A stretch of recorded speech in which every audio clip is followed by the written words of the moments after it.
Hi అందరూ బాగున్నారా? నేను మీ శ్రీ హ్యాపీ ఛానల్కి స్వాగతం. మీ అందరికీ నమస్కారం.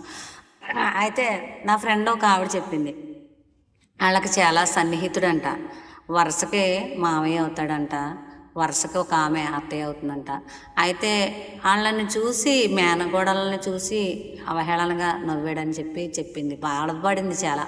మేము ఎప్పుడు అంటే వరుసగా అవుతారంట, దూరపు చుట్టాలంట, వరుసకి ఇలా అవుతారు, మమ్మల్ని చూసి హేళనగా నవ్వుతారు, వాళ్ళు ఉన్నవాళ్ళని మేము ఎప్పుడూ బాధపడం, కానీ మమ్మల్ని చూసి హేళనగా నవ్వుతారు, చాలా బాధగా ఉంది అని చెప్పింది ఆమె.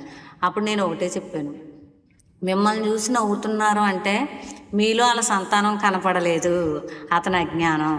మిమ్మల్ని చూసి నవ్వాడు కానీ ఆమెకు పుత్రిక ఉండొచ్చు, పుత్రుడు ఉండొచ్చు. నా సంతానాన్ని చూసి వేరొకరు నవ్వుతే నా పరిస్థితి ఏంటి, నా బిడ్డల పరిస్థితి ఏంటని ఆలోచించిన వాడు ఎవడైనా ఎదుటివారి బిడ్డలను చూసి ఎందుకు నవ్వుతాడు?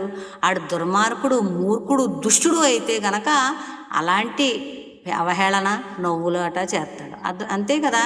ఇప్పుడు మన సంతానాన్ని ఇతరులు గౌరవించాలి, ప్రేమించాలి, లేకపోతే మన సంతానాన్ని ఎవరో తక్కువ చేసి చూడకూడదు అని అనుకున్నవారు ఇతరుల సంతానాన్ని తక్కువ చేసి చూడరు, ఇతరుల సంతానాన్ని చూసి నవ్వరు, ఇతరుల సంతానాన్ని ఎంచరు.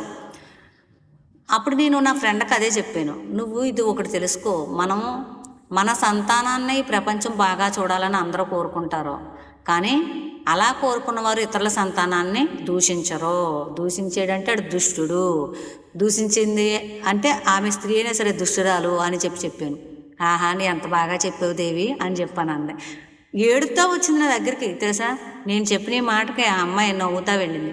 మీరు నమ్మండి, మిమ్మల్ని చూసి ఎవరు నవ్వునా, ఎవరు దూషించినా, ఎవరో మిమ్మల్ని హేళనగా మాట్లాడినా అది వాళ్ళ సంతానానికి, వాళ్ళ భార్యకి, వాళ్ళ భర్తకే జరుగుద్ది.